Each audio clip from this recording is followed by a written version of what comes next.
Hi, Miss Miller. This is Fernando Garcia calling you from the Site Digital Marketing Agency. I am a partner of Arsenio Mendez, and he asked me to send you this video regarding your website and your competitors. So today I want to go over three top things that Google uses in their search logistics to rank businesses, and that is content, citations, and backlinks. So this is your website. As you can see, it's a really nice website, and congratulations on that. It has a lot of the features you'll be using. Um, but let me show you what comes up when you search for a realtor, a term realtor in Miami. This is the listings that come up. First of all, you're going to have the ads, which is something that does have some benefits and gets you some leads, but a lot of people avoid it and use ad blockers and such. They may not even see these in their searches. The second area that you see here is this area here, which is called the map section of Google, or the map pack sometimes is called, and usually lists three different businesses in the category of the search.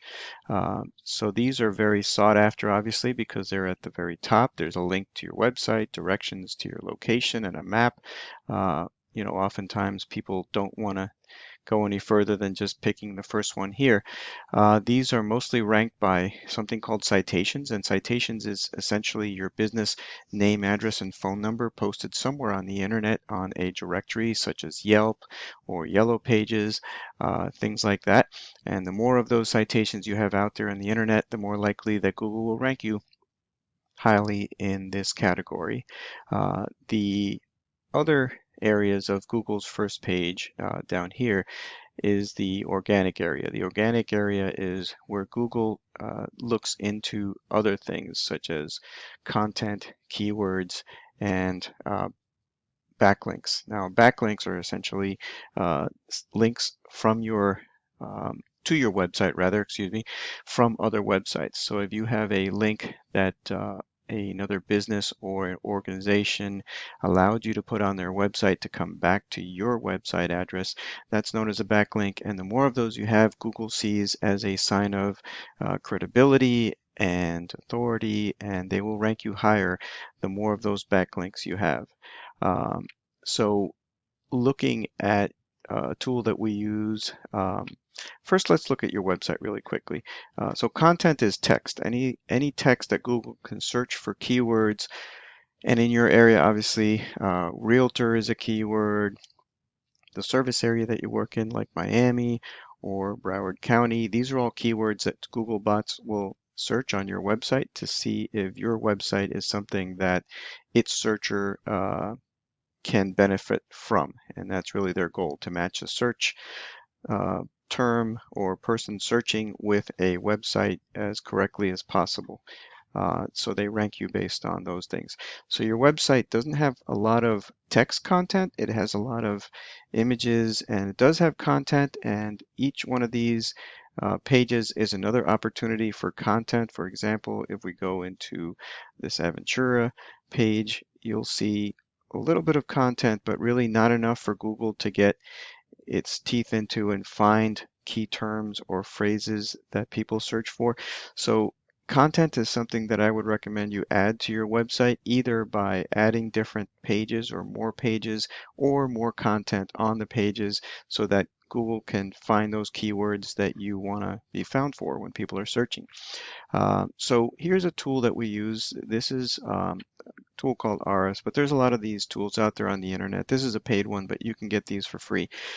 And basically what it does is it takes your website and breaks down the different aspects of uh, backlinks and citations that Google uses for ranking. So right now, your website is ranked 45 million, which sounds like a ridiculous number, but honestly, there's so many websites out there that, you know, this is not such a difficult or bad number. The numbers that you could improve on are these referring domains and backlinks. You have 38. You have no organic keywords that people have found your website for, and no organic traffic. Let me show you one of the top competitors on this search realtor in Miami, which, obviously, um, when you see these types of searches, you're going to get a lot of these Yelp and Remax and other realtor pages. But assuming, we'll go to this first one here, which is an actual realtor, and this is Lauren Hershey. This is her website, and she ranks #1 on Google's Map Pack. So you can see on her website, she has a fair amount of content, a lot of words that are keywords and phrases that people search for when they're looking for a real estate agent, for example. There's a keyword, so there's a lot more room here with more text for these keywords. Also, video on the home page is nice. But there are other things you can do. A lot of reviews linked to the home page, also a good thing. Google likes to see that. And this is very similar to your page in that you have listings there. Um, so that leads me to her RS ranking, which is essentially this right here. So there's her web address. And you can see these two numbers, which are 0 to 100, are not very high, but they're higher than yours. And their equivalent, which is basically this is a URL rating and a domain rating, which the higher these numbers are, the better it is for the website. Here's the RF rank. So she's 6 million, which still seems like a big number, but it's a lot lower than yours, which means that she's ranked higher than you. And you can see here the difference. She's got 617 backlinks coming from 151 different websites, and that has led her to be ranked for over 1,000 keywords and leading her to have 874 people per month coming to her website from other places on the internet, essentially Google searches. Um, so here is where you see a lot of this data causing a lot of traffic to her website, which obviously a fair amount of that will probably lead to clients and deals. Again, going back to yours, you can see these numbers are lower. You have much fewer, and these are all things that are very achievable, and either you can do them yourself. It's not that difficult to do. It's a little tedious and time consuming, but also something that someone like us can help you with. And so at that point, I want to appreciate your time and thank you for listening. And if you have any questions about anything I said or anything that I can help you with, I will send contact information with a link to the video that we just finished up so you can take a look at it and possibly uh, get some help with your website from. Alrighty, have a great day. Thank you.